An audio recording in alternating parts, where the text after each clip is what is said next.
Yo, RX, back with another breakdown of UFC Vegas 71.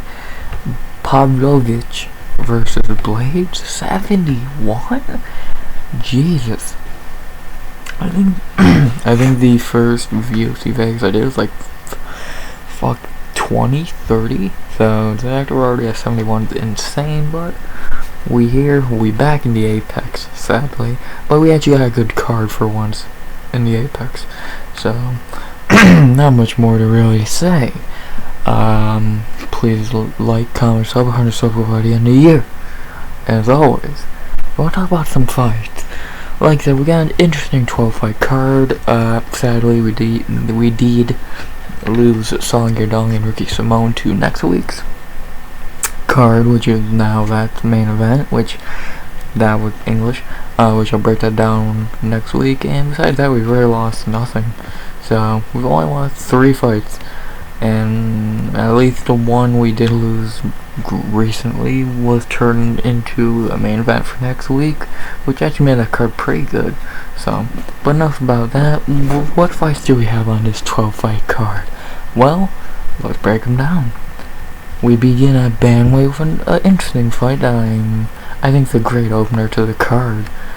We have Danaa Storm Batgerel versus Brady Hiestand. Third fighter in the UFC named Bam Bam. And only, it's crazy how overused that nickname's becoming, but enough about that. Let's talk about Danaa Batgerel first. Danaa has had a really, it sounds like talking about a chick. Danaa Batgerel has had a very interesting UFC career so far, very up and down. I was very high on him at one point, and then he went on a bad 2-fight losing streak. He is 3-3 in the UFC. He began his UFC career taken out to Alatang Haley, and then he went on a nice 3-fight first round KO streak against Guido Canetti, Kevin Natividad, and Brandon Davis. Then he met Chris Gutierrez, who spinning back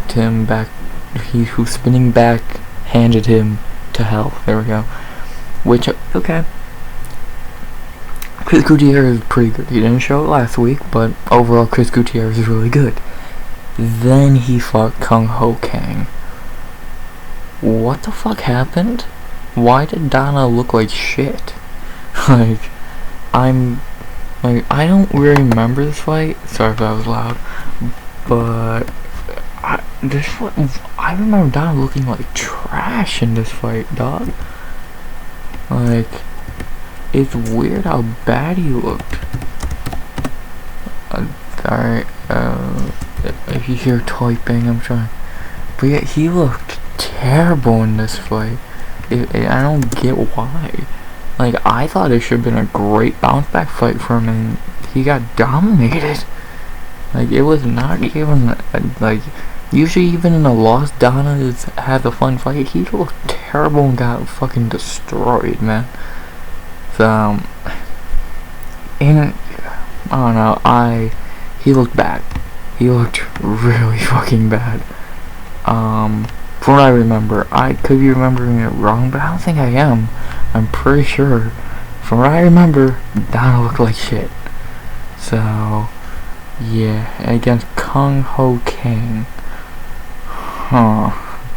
As a big favorite, actually no, as a pretty much underdog, so. But still, Kung Ho Kang, dog? Come on, Danaa. You gotta do better than that, homie. You gotta do better than that. So, besides that, he needs to bounce back in this fight. If he loses this, it's not looking too good for him at that point.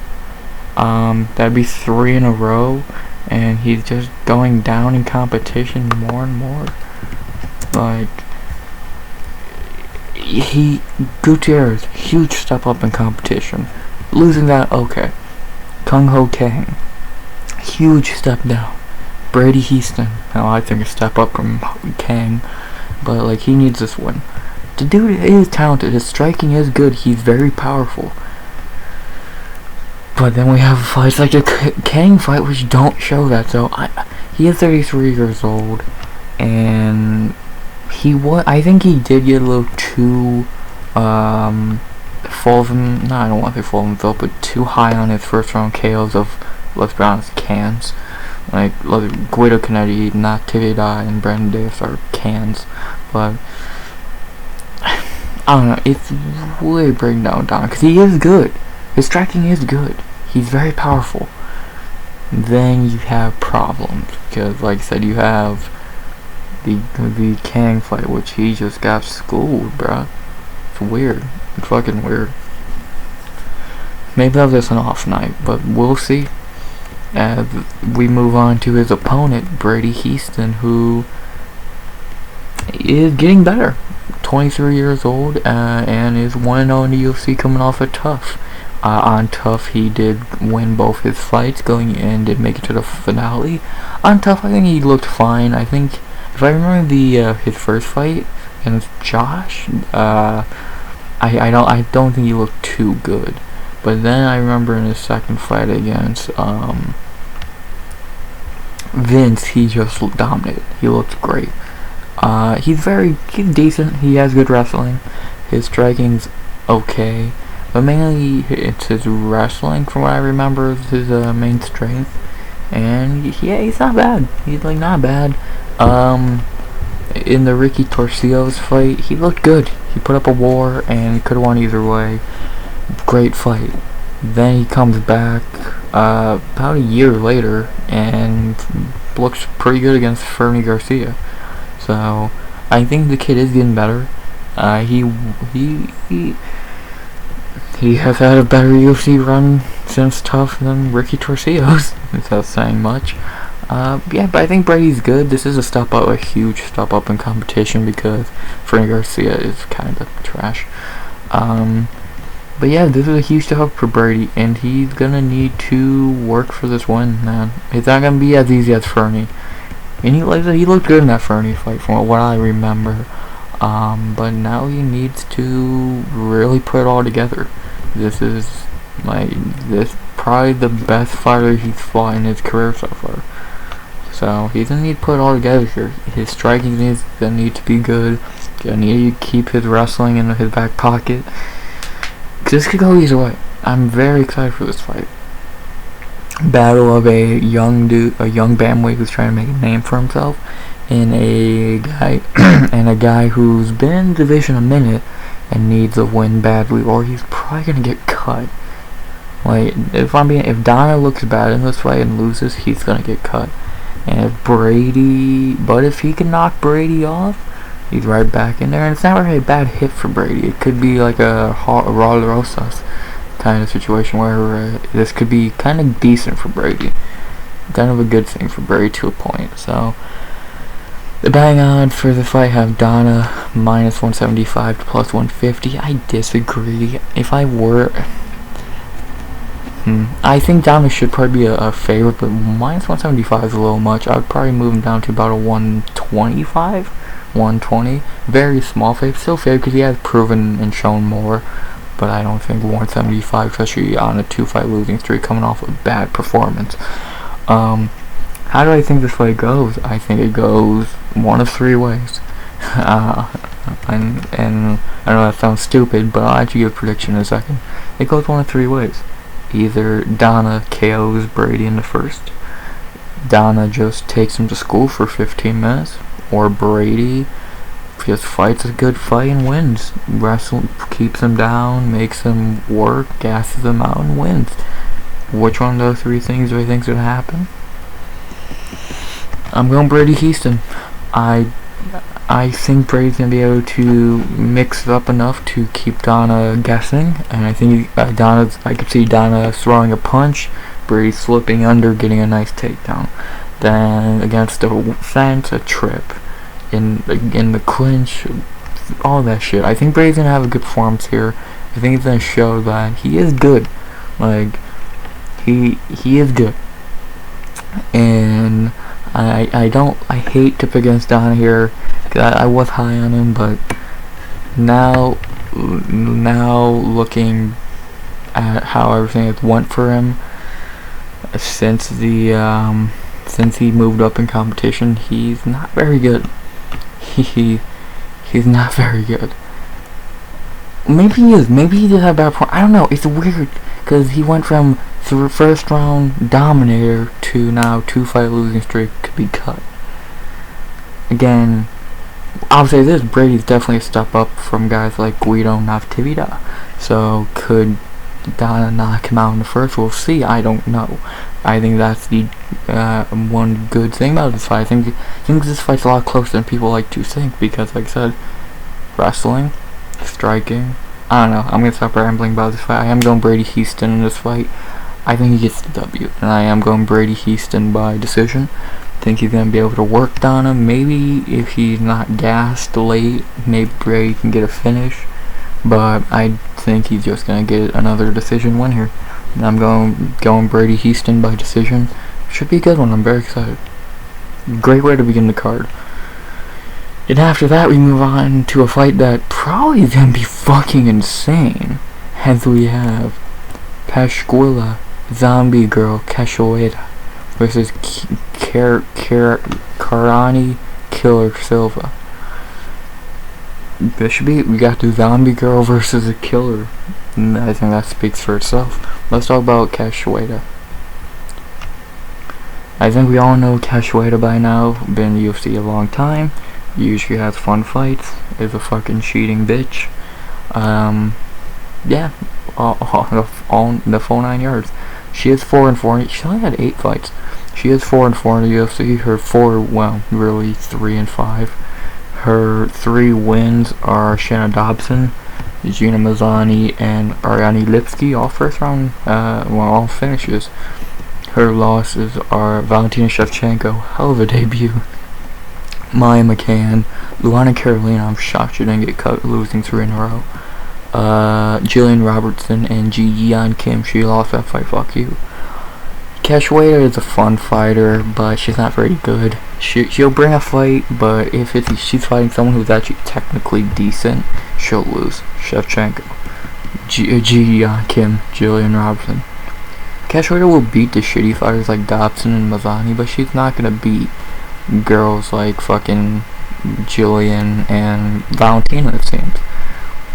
If you play into Cachoeira's fight of brawl, you're gonna lose. Lipsky. But if you fight smart, then, well, actually I take that back to Kim won an insane brawl. So, but overall, like, Cachoeira wants this fight to be one way and one way only, a brawl. Whoever drops first, because most of the time it ain't her dropping first. Bless you, thank you. Yeah, most of the time Cachoeira ain't the one dropping first, so. She's not a terrible fighter, but she's not a good fighter, and why did I call her a cheating bitch if you don't remember by now? In the Jillian Robertson fight, as she was getting her naked choke, she went to gouge Jillian's eyes to get out of the choke. There you go, that's English to a point. Yeah, so fuck her. That's bitch move. Damn. The fuck was that? Word. Fucking ghosts. Yeah, overall, Cachoeira, not a terrible fighter, but far from that good. She's a brawler, and she's getting older. I think that's something to factor in. She's 34 years old, and how much longer can her body hold up for these wars? Like, just think about some of the wars she's had. She took a awful beating against Shevchenko, had a war with Molly, had a war with Kim. How many more wars can she really take till she starts breaking down? That's going to be an interesting question to see answers, and I think someone who could answer that question is Karine Silva. Karine in the UFC is 1-0 coming off the Contender Series. Yeah, she gets finishes, man. All of her wins are by finish. She has, I think, well, yeah, all her wins are by fucking finish. No, one decision, which is kind of insane. All the ones that, because a couple just say win, so I'm guessing all of them are by finish. Yeah, she's good, and she On Contender Series, she beat someone who's very experienced with a 22-3 record, and then her UFC debut, she ran through Poliana Botelho, which ain't really an accomplishment. And I want to make sure I get this right before I say anything else, but I'm pretty sure Botelho is who I'm thinking of for this. Yeah, I'm not gonna say a bad thing about Botelho because she kinda has cancer, so I'm not gonna. Silva beat Botelho. All I'm gonna say there, even I have to show a little bit. Even I have a standard of respect, if that makes any sense. Yeah, Silva's good. She's a very well-rounded fighter. It seems can get finishes standing on the ground. She's good. Good prospect, only 29 years old and already has fucking 15 wins, fucking only 4 losses, 19 fights. This is gonna be her 20th fight already, and she's in a good test. Cachoeira's a good test. Cachoeira's gonna test her for sure. It's gonna be interesting. I think this is gonna be a really fun fight. Could be 5 tonight. But will it be? Maybe. Good chance of it. Who are the betting odds going for in this one? The betting odds have Silva -165 to +175. Yeah, it's kind of hard to disagree with that because every time Cachoeira fights someone naturally decent, she does lose. So, yeah, that makes sense. Silva does seem to be a decent prospect, and Cachoeira, like I said, is getting older. How longer can she hold up? Overall, I think there's going to be a fun fight, and who am I going with? I'm going with Karine Silva, of course. Yeah, I think Silva's just going to be the better fighter. If it becomes a brawl, I think she'll win it. If it goes to the match, she's 100% going to win it, and if it goes to decision, I'm picking Karine Silva. So I am going Silva by decision here. Could she finish Cachoeira? Probably. Get to the mat, some ground and pound or submission, but I really don't see it. I don't know. I'm just not feeling it. I feel like she's going to just dominate her. Probably. I could see a 29-27, maybe a 30-20, something like that. 30-27, 30-26, something along those lines. I think so. Is just gonna show. I think she's gonna show a lot in this fight and show how good of a prospect she is. Which a lot of female prospects across strawweight and flyweight right now. Could Silva be the next one? We'll see. I'm excited. Going Silva by decision.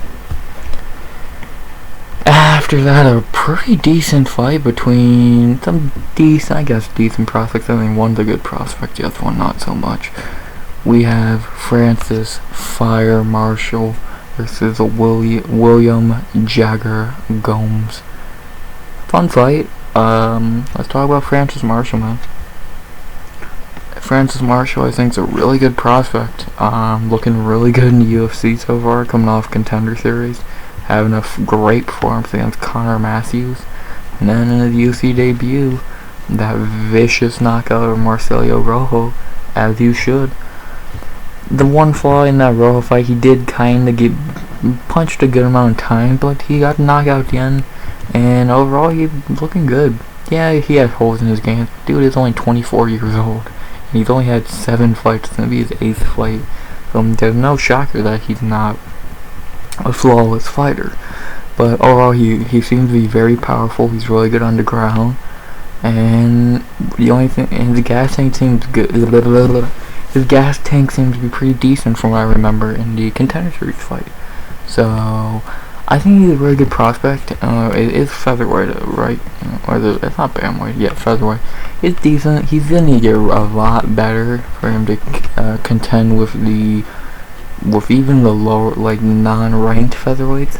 But overall, I think if he does get better, he could have a really nice career. Like, at 24 years old and already having your 8th fight and looking pretty decent. Very promising. And they are giving him a slow start. Rojo is definitely not very good and was very beatable. Then you move on to fucking Gomis, who I think is a little bit of a step up, but also very beatable. So they're booking him smart. They're not being stupid with his booking, and I like it. Hell, I think they're throwing Silva to the wolves more than they're throwing Silva and Brady to the wolves more than fucking Francis. So I think that's interesting to think. To talk about his opponent, William Gomis, who's also 1-0 in the UFC, not coming off Contender Series though, just straight up getting signed. Right? Yes. Yeah, in his UFC debut against Jarno Ernst, he looked... Sorry about that. He looked fine at home in Paris. He looked okay. Very forgettable fight. Nothing your... Like, trust me, if you watch this card live, you don't remember this fight much. Like, it was a battle of two guys, but I don't think they're that good. I know people hyped up these guys, and are hyping up these guys for some reason. I don't see it. Like, they're okay. I didn't see much by either guy in this fight. Maybe that card was just really good, and this got overshadowed, but... this card seems to definitely could overshadowed. Could have been way better than it wasn't the best card ever. So like Gomis did win at home, but again, Ernst, how good is Ernst? And he didn't even look, I don't remember Gomis looking that great himself. So I gotta see some. This is the huge step up from fucking Jaro Ernst. So. Let's see how Gomis looks, man. This is not going to be an easy fight for either man. So, who takes it? The betting I'd say Francis Marshall's going to take it, minus 195. The fuck? Don't. A lot of background noise right now. I have no idea what the fuck's going on. But, yeah, Francis Marshall is minus 195 to plus 160. Would I say that he's a little too big of a favorite? Yeah, I'd probably move down to maybe a minus 170 plus 150. I think almost minus 200 is a little much, but overall I do think Marshall is gonna win. I think he's a better fighter. I think he's just a better fighter. From what I've seen, out of just judging off their debuts, Marshall's a way better fighter. So I think Francis Marshall is gonna keep his O and win this fight. Could he lose? Of course, but I don't think he will. And overall, I think he's gonna win this fight. I really don't see him cracking Gomis and getting the finish. I think he's gonna mix in some striking and wrestling and get the win here. Like, could he crack fucking Gomis' chin? Probably, but I just don't see it. I think he'll be able to just do enough. Excuse me. I think he'll have a pretty good decision performance here. Like, I'm not really seeing the knockout, so maybe a submission, but yeah, I don't see that either. So I'm going Francis Marshall by decision. Again, I could see a finish, or I could see Gomis winning, but I think both those things are unlikely, so I'm leaning Marshall to get the win here. So Francis Marshall by decision. After that, a fight I'm very excited for, as my voice is not clearly, but I am very hyped for this fight. The Battle of the Brothers. Great matchmaking here by UFC. As we have Mohammed the Motor Usman versus Junior the Juggernaut Tafa. The Kamaru's brother versus Justin the brother. What a great fight. I can't wait. Let's talk about Mo Usman. Another tough alum on this card. We have 3, in fact, and he's the second one, and he's the first one on this. He's the first one and the only one of this who actually won Tough. So, let's talk about how he did on Tough. On Tough, he looked okay. Like against Sipe, he really didn't have to do much to win because that Sipe dude's kind of shitty. And then against Eduardo Perez, I remember he had a better performance, but I still remember it being anything that great. Eduardo is a decent fighter, but Mo, I remember, did edge it out and looked fine. Like, he's not very good. Like, I'll just cut to the chase and say what everyone else says. Yeah, Mo Usman's not very good. He's decent. He can beat guys like fucking, like, for heavyweight, he can beat guys like Parker Porter, Jake Collier, etc. But is he gonna beat guys like fucking, even, shit, who's a shitty heavyweight, like, Blagoy Ivanov? Probably not. So I think that's something to keep in mind here. Plus the dude did lose he did lose in PFL, which, dude, if you lose in PFL, you kind of suck. PFL is literally for joke fighters. If you can't win in PFL, you're dog shit. But then to go back to the UFC run, he did win tough, knocking out Zach Ponga, but he did not look good in that fight. And he was gassing already early into the at the start of the second, so not the best look. And again, against a guy like Ponga, who, yeah, he should be beating, because Ponga ain't good. But, like, the best guy he fought on tough was Eduardo Perez, and he had an performance in that one. Like I said, against fucking Sipe, he didn't have to do much because Sipe just didn't fight. And against Ponga, we see Ponga ain't even that good. Dude had a shitty performance against Jordan Wright. He hugged Jordan Wright for fucking 15 minutes. So that tells you all you need to know there. So, like, overall, I did pick Mo as a huge underdog to win tough, and I was correct. But I picked him because, yeah, he sucks, but is he really worse than the guys he's losing, than he's fighting? Not really. So overall, Mo's not bad. He has good power. He has good timing on shots sometimes. Like again, that Ponga fight. He's a big dude, but he is gonna gas. He's not half the fighter his brother is even now, and he's gonna have a tough fight in this one. Yeah, so, yeah, and talk about the opponent a little bit. I've never seen Junior Tafa fight, to be honest with you. What I've heard, he is 4-0. He is way smaller than Justin, and he is better, from what I've heard. He fights a lot like Justin, but a little more, smart, and he's good. He's a good prospect, only 4-0 in his career, 26 years old. He does look like a small heavyweight, so I'm interested to see him on the scales and at face-offs with Mo. But overall, from what I've heard, I've only heard good things about him. Like 4-0, making your debut against a guy who you're probably better than. Not bad. I wish he did debut at 284 with Justin like he was planned to, but injuries by the people they wanted him to fight made that not happen. So, yeah, well, he did get hurt the second time around, but overall, I've heard good things about Junior, and I'm very interested to see how he does in this fight. So, yeah. So, who do the betting odds have winning? The betting odds have Junior Tafa minus 190 to plus 155. I don't hate that, but I would move Junior down to about minus 150 to plus 130-ish. Because dude is only 4-0.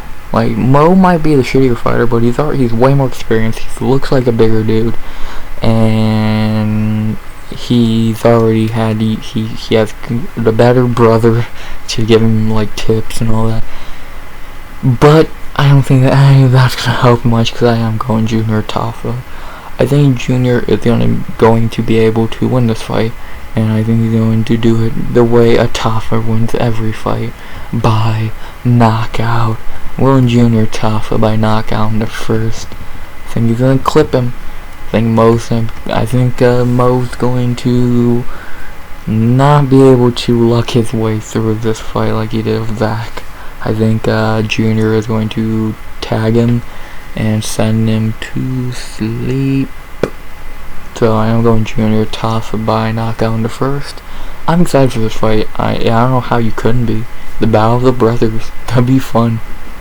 Gonna be fun to see Kamaru and Justin watching their brothers fight together. And then fucking do Kamaru and Justin Tafa.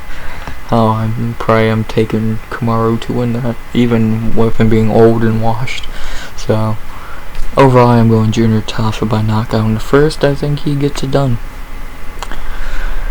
After that, we head back into the female weight classes. Another battle of the Brazilians and a fight at women's bantamweight. Oh boy. Women's bantamweight. Why are you still a thing? Oh yeah, Nunes. We have Karol, Rosa, versus Norma, the immortal Dumont. Actually, this ain't the worst fight in the world. Like, it's not a great fight, but for women's bantamweight standards, this is a great fight. Let's talk about Rosa. Rosa, not terrible. She's a decent fighter. She's very good at wrestling. Her striking's meh. She is 5-1 in the UFC. Her 5 wins are Lara Friddens, no idea who that is. Vanessa Mello, Jocelyn Edwards, Cachoeira, and Lena Landsberg. Her one loss is Sarah McMahon in a very embarrassing performance. Yeah, she's beat really no one that good. Like, even on the regional scene, like who she's lost to, Melissa Gatto. She did beat Termes Vidal, who is a decent prospect, but Vidal's not even a fucking woman.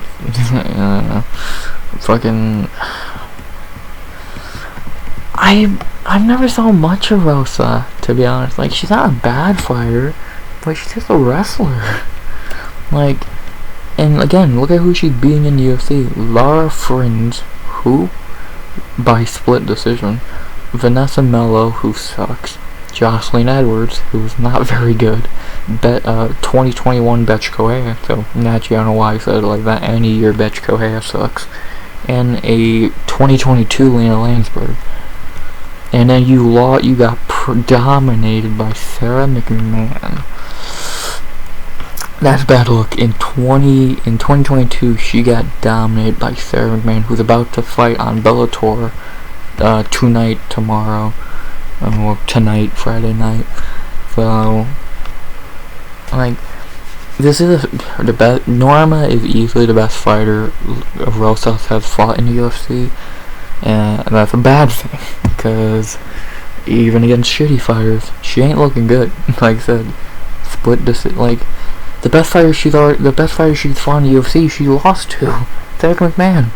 That's saying a lot. I don't know. I'm never impressed with Rosa, and like, I know she's gonna be riding high since her girlfriend Denise Gomes just won last week, but I think Gomis is a better fighter, to be honest with you. So I've never been impressed with Rosa. Maybe this is a fight that changes my view on her, but I'm not counting on it. Like, even if she wins the fight, it's probably not gonna be that impressive for performance. So, like, she has to prove. She was, before going to the McMahon fight, my tune was a lot different. She was the only good prospect the division had. Then she lost to a 43-year-old. Yeah, I'm not impressed with Rosa. Do talk about her opponent, Norma Dumont, who, as much of a meme that she is for getting flatlined by Megan Anderson, she's actually good. It's weird how she actually is good. She is 4-2 in the UFC. Her 4 wins are Ashley Evans Smith, Felicia Spencer, Aspen Ladd, and Danielle Wolf. Her 2 losses are Megan Anderson, of course, and Macy Chasson. It's weird how she actually is pretty good. Like, beating Felicia Spencer, even a questionable decision, but actually putting up a decent fight against Felicia Spencer is very impressive. Winning a main event against Aspen Ladd. Yeah, Aspen Ladd is garbage, but still main event, and she actually looked good and dominated. Not bad. And in her most impressive performance to date, she ran through Danielle Wolf. Like, she completely ran through her. Should she have finished her? Yes. Should she have fucking this, that, and the other thing? Yes. But still, for 326? I forget what the scorecards were, but it probably was around that, because she dropped Wolf like twice. Yeah, it's funny, most of Dumont's fucking success in this fight was fucking striking. She dropped Wolf twice, and she looked great. Yeah, again, Danielle Wolf is a can, but still, to do that against a pro kickboxer or boxer is pretty impressive. But to talk about her losses, because they are so many to be talked about, not the best losses. Getting flatlined by Megan Anderson. Ooh, that was not a good look. And then fucking getting wrestled by Macy Chasson. Another bad look.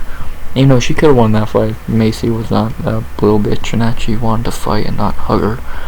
Overall, I think Dumont's really good. Wait, let me refer. I think Dumont's fine. Actually, I remember I thought she should fucking fight Nunes at 145 for the bout. She's the only real 145er. Fuck. Her, Wolf, Chasson, and a few others are the only real 145ers in the fucking division in the UFC. So, if she wins this, why not? After Nunes runs through Pena, if Irene and Raquel have two difficult but like have a very damaging fight, I'll let Nunes beat up Dumont real quick. Why not? Hell yeah, I think you should have done that in Brazil. Battle of Brazil, that'd been fun. I don't know. Can you tell a shitty woman's 145 is that Norma Dumont can get a title shot?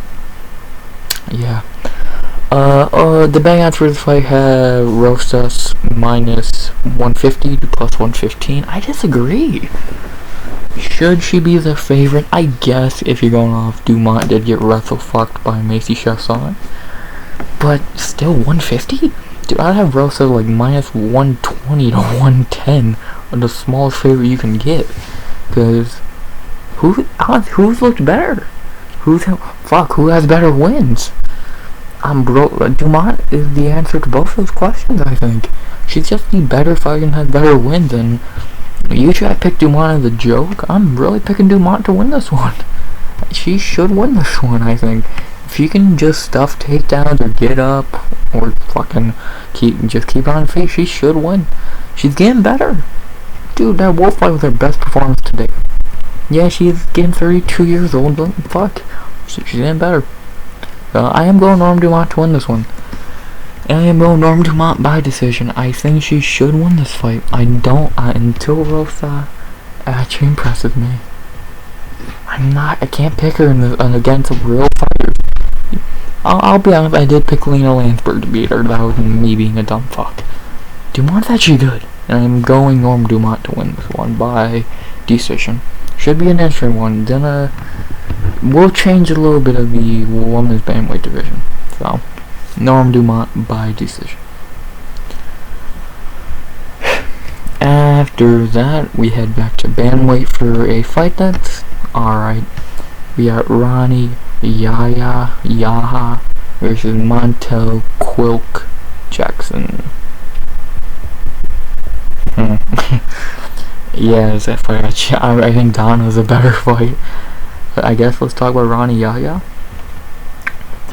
If I had to compare Rani Yahya to any fighter, and if I had to compare him to any fighter perfectly, he's Damian Maia.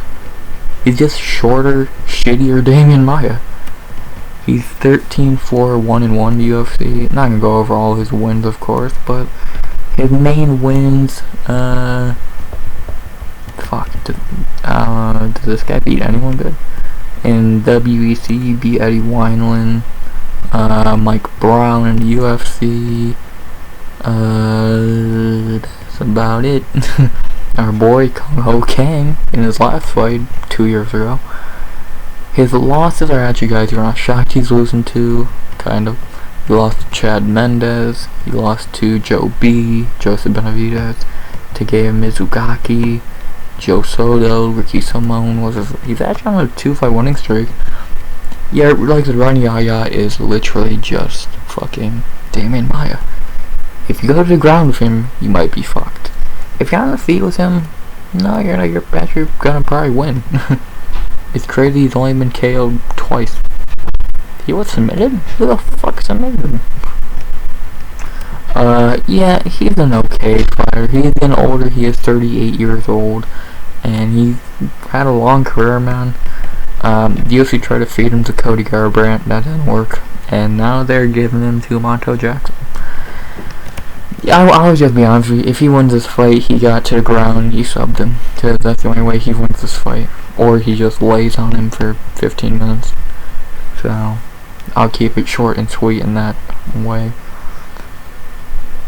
To talk about Montel Jackson, the king of underperforming in the UFC, he is 6-2. His wins: Brian Kelleher, Andre Soccer Mom, Felipe Colares, Jesse Strader, JP Blaydes, and Julio Arce. The Keller is not a bad win.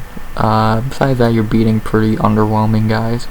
His 2 losses are Ricky Simone. Wow, he beat Rani and Montel, and Brett Johnson, not bad. And he's okay, but like against guys like JP Blaydes, he just had like a kind of whatever performance. Same thing with Arce. Like he's just having pretty whatever performances. Like he didn't knock out JP Blaydes. That should be a giant red flag as is. You couldn't knock out JP Blaydes. That's bad. Yes, he did drop him 6 times, which I think it broke a record and still is a record, but still, dude. JP Blaydes you couldn't finish. And besides that, he has, like, outside of Keller, Andre Sockmom sucks, Felipe Colares sucks, Jesse Strader, Julio Arce is okay, but he's just having, like, some under-fucking-whelming performances. And in his losses, Ricky Simone, you can't get mad at, and the Brett Johns fight, I don't even remember. So, like, Montel ain't a bad fighter, but he just has, like, he underperforms.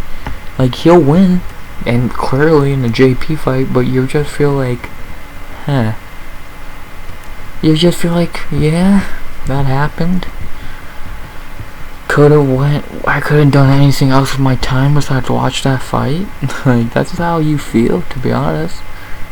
You're just not impressed with him. So, I don't know, maybe this is his, like, coming out party, because let's be honest, he should knock out Rani Yahya. But will he? Like, I don't know. He just kind of, he has these, like, his last knockout win was Jesse fucking Strader in 2021. Anyone could knock out Jesse Strader, come on. I don't know, I don't fucking know, dude. I don't know how, like, of course I'm picking Montel Jackson in this fight, so is everyone else. He's a minus 625. Yeah, I agree. The only thing you worry about in this fight is if, let's say, Rani gets a leg, or fucking is able to rush him as he throws a punch. But, dude, I don't see him doing that, to be honest. I really just don't see him doing that. So, I don't know, maybe that's just me. Overall, I am of course going Montel Jackson to win this one. How do I think he's gonna win this one? Fuck. I wanna pick knockout, and it's screaming my name, but I know Montel Jackson. He's gonna have an underwhelming performance. I just feel it. I feel the underwhelming performance now. Oh.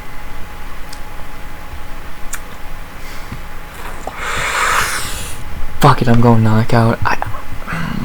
Yeah, a 38-year-old Rani Yahya off a 1.5 year layoff.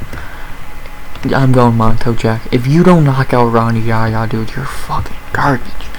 I'm going Montel Jackson by knockout in the... How did Mr. Jackson get his knockouts in the first? Yeah, I'm going Montel Jackson by knockout in the first. If he doesn't get this here, I'm never picking him. If he doesn't knock out Rani here, I'm never picking him to win by knockout again. You almost had me. I'm almost like that after the JP Blaydes fight. If you can't knock out Rani here, I'm never picking you to win by knockout again. I'm picking decision for the rest of your fucking career. I'm going Montel Jackson by knockout in the first. I'm far from confident he actually gets the knockout. So, yeah, not much more to say. After that, a fight I'm not going to talk about, because why is this even in on a UFC card, let alone the feature prelim? We have Ricky the Gladiator Glenn versus Christos the Spartan Giagos. I'm going Ricky Glenn by decision here. Giagos is trash. Glenn sucks a little less. Next.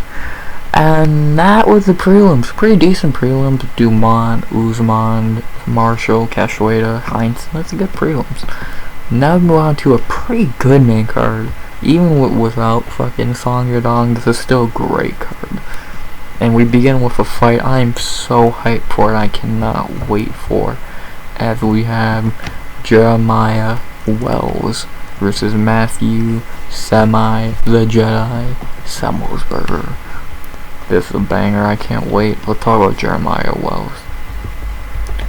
Jeremiah in the UFC is 3-0. 3 pretty decent performances. In his debut on short notice, he knocked out Warley Alves in the second. And then in his second UFC fight, he spoiled the debut of Blood Diamond. And then in his last fight, about a year ago, he knocked out Court McGee. Dude looks great. Yeah, it's against high competition, far from Blood Diamond and Warley Alves. And Court McGee, let's be honest. But still, he's doing what he has to do to win. And it's not, he's looking good. He's very powerful. The one problem you have with him, what's that gas tank looking like? The latest we've seen him fight is into the second, 30 seconds into the second. Besides that, we've really not seen him fight late. So that's something to keep in mind. Another thing, can he rely on his power in this fight? I don't know. Matt Semelsberger is tough as shit. Chaos Williams could have knocked him out. Let that sink in. I think Jeremiah's a great prospect. Another problem I have, he is 37 years old. Or my bad, 36 years old. So if he wants to make this welterweight prospect run, he needs to start doing it now. Because at welterweight, to be this old, it's not really going to end well for you.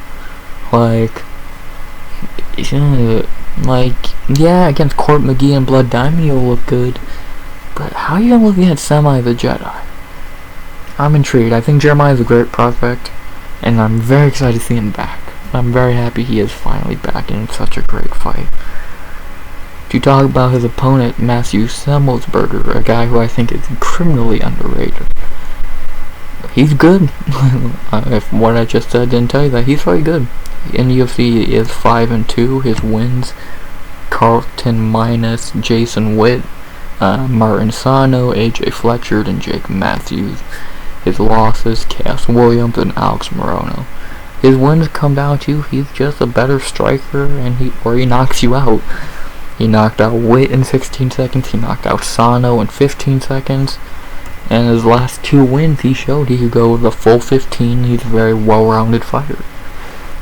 His 2 losses, Cass Williams could not knock him out, but Cass Williams is more than just power. He is really good. And then Alex Morono just kind of schooled him in a weird performance. I think Semelsberger is a really good fighter, like I said, and in his last 2 fights, knocking off some guys who had some hype behind them. AJ Fletcher in his debut completely stopped him. Not finished, but you know what I mean. And then in his last fight, completely ending the hype behind Jake Matthews, and just a beat down. So he's good, man. He fought William Knight. The fuck? Yeah, he's fucking good, man. I like Semelsberger. I think he's a very good fighter, very fun fighter. I think just I think all around he's pretty good. He's getting better since he's only 30 years old, and each performance he gets better. But if you take out the Morono fight, over his last couple, he's gotten better. He went from fucking under 20-second KOs to going full 15 dominations. Which, if that, can Jeremiah do that now? Because I don't think Jeremiah's gonna be able to knock him out. So it comes down to, can Jeremiah go 15 minutes? Semelsberger can pretty well too. He don't even look gassed. But can Jeremiah? I'm so hyped for this fight because I think it could go either way, and I hate having to pick between these two because I'm a fan of both. I think Jeremiah is a great prospect. I think Semelsberger is a great fighter. Who am I going with? The betting odds are going with Jeremiah Wells, -140 to +115. No. It should be 115 apiece. Pick them. I think this could go either way. Which way do I think it's gonna go, though? Fuck.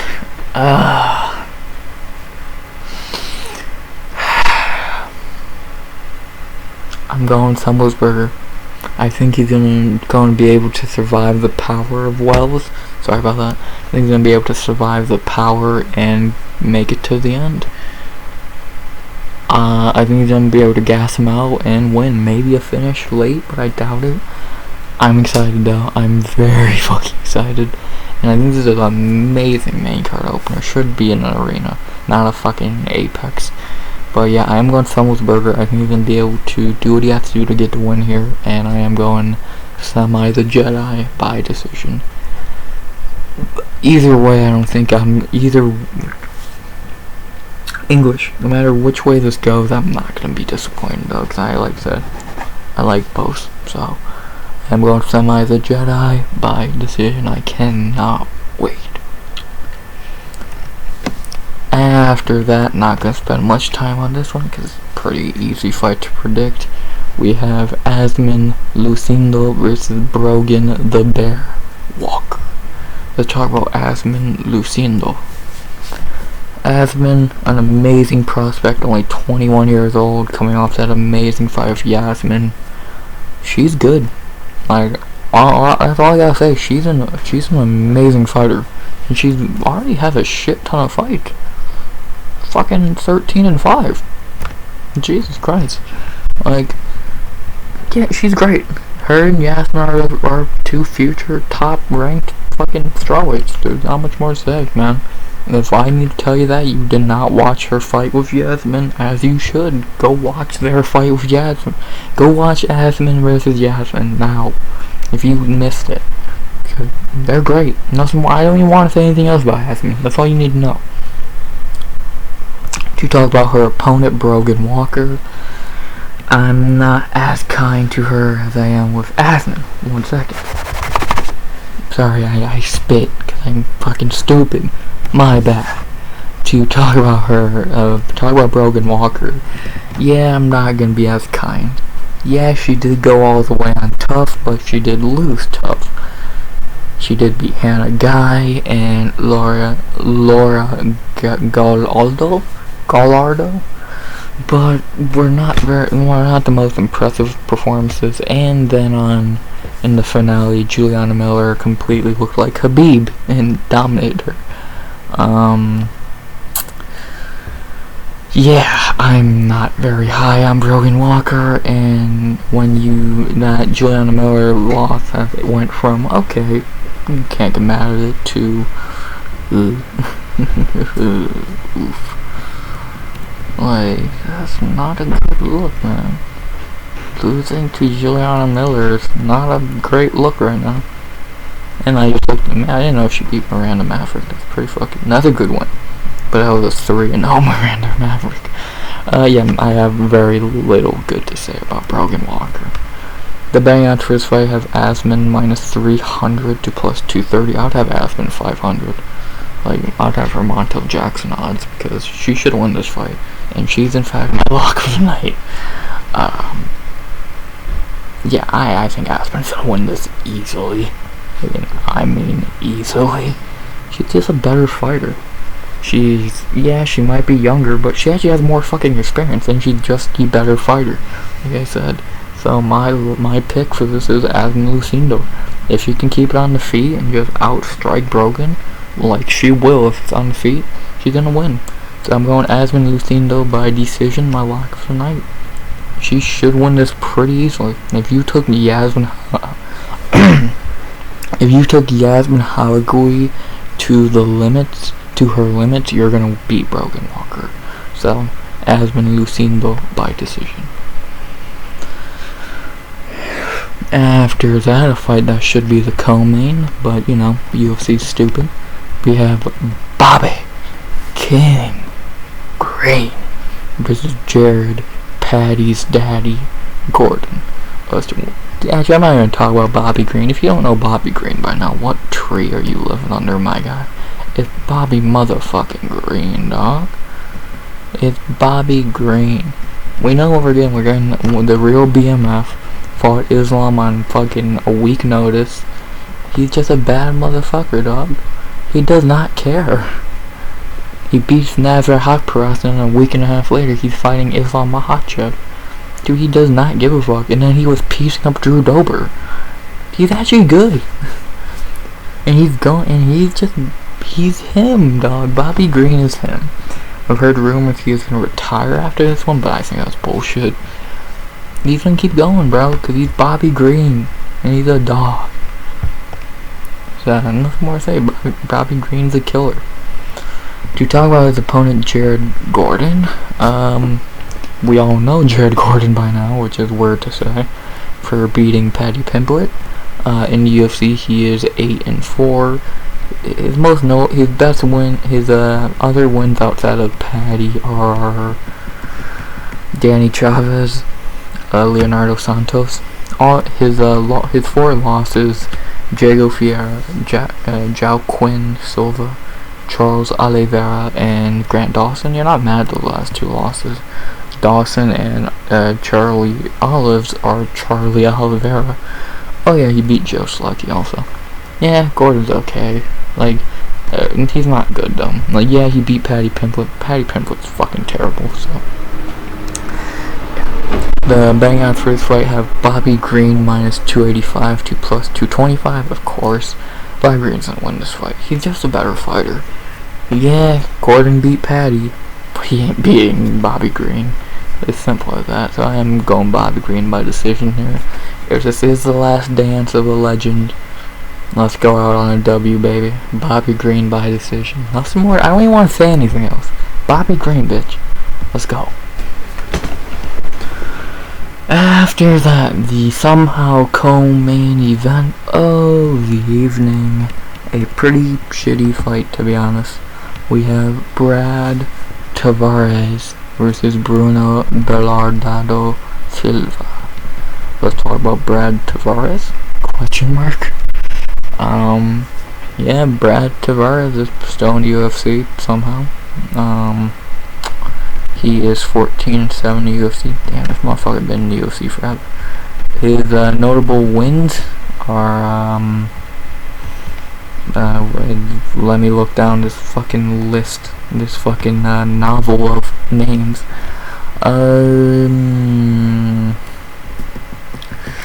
His most notable wins: Paul Baroni, Nate Marquardt, fuck that guy, Jotko, Omar Yakhmedov. His losses are all guys you're not mad at losing to: Court McGee, Yoel Romero, Tim Bosch, Robert Whitaker, Izzy, Edmund. You're mad at that one. Giagos, in a fight that he looked pretty good in. Well, like, he's okay. Like, he'll beat guys like Omar Yakhmedov and Christos Jotko, but he's not beating guys like Robert, Yoel, and Izzy, and Giagos. Simple as that. He's just an okay fighter. I've never been impressed with Brad Tavares, and I'm not gonna be. So, as simple as that. To talk about this dumbass, Bruno Silva. Oh, Christ. What the fuck happened in your last fight? How did you get beat by GM3? How did you get knocked down by GM3? Why are you trash? In the UFC, Bruno is 3-2. His 3 wins: Wellington Turman, Andrew Sanchez, and Jordan Wright. His 2 losses: Alex Pieda. Okay. Had a great performance. He should win his next fight, right? Lost to GM3 Jordan Murchard. What the fuck? And he looked shitty. No, like, what the fuck? Why? What happened? What the fuck happened, dog? How do you go from giving Alex Pieda the most competitive fight he's had until the Izzy trilogy, or a second fight, to losing to GM3? Huh? Dude, what the fuck? Literally, what the fuck? What is wrong with you, dog? How do you lose to GM3? I'm disappointed in you. You should have won that fight in fucking 2 minutes. Why the fuck did they book this fight? I don't like either of these fucking clowns. I think they both suck. The betting odds for this fight have Brad Tavares minus 155 to plus 130. Usually I would say no. Just because he's coming off a loss to GM3, I kinda understand it. And now, who am I going with in this fight? Huh. I don't fucking know. I don't want to pick Tavares. I don't think he's that good. But how do I pick a dude who just lost to GM3? Fuck.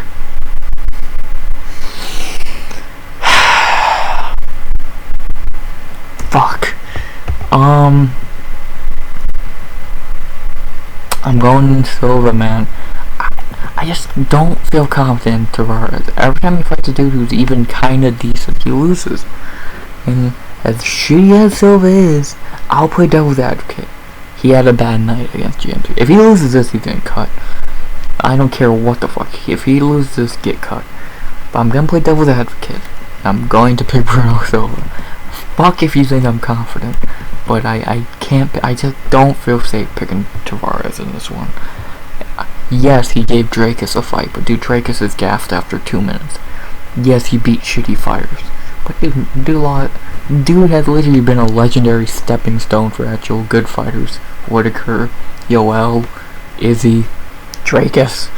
So, I'm not saying Bruno Silva's on that level. He's more on the level of Edmund Shabazz. But I am going Bruno Silva to win this fight. Fuck if you, again, I'm not confident. But, fuck it. I feel more confident that somehow it's possible in Bruno Silva than I do in Brad Tavares. I'm going Bruno Silva by decision. God, please don't make me look stupid.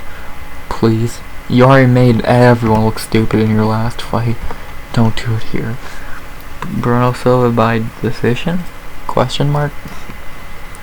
And now for the main event of the evening. We can keep it short and sweet.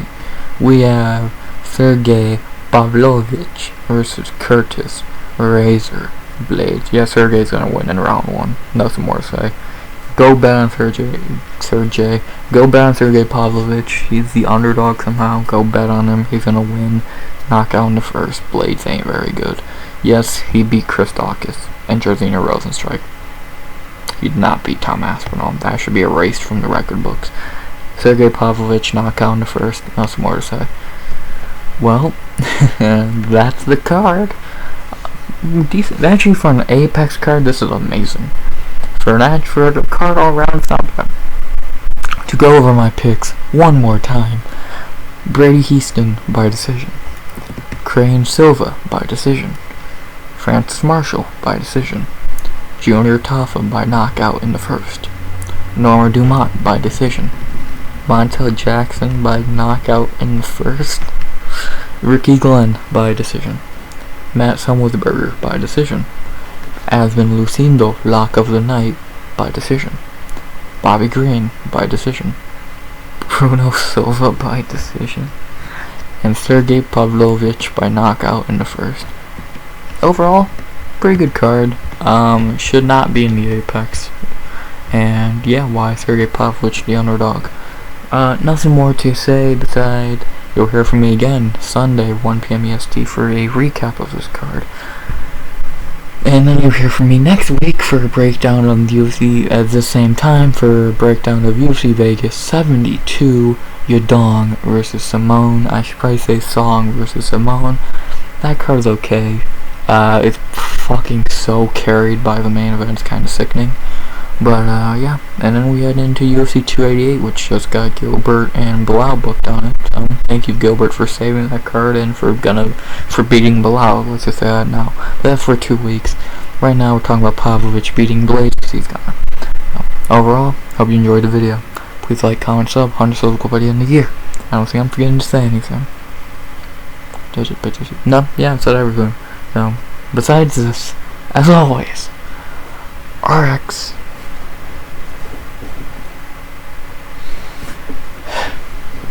Out. Bobby King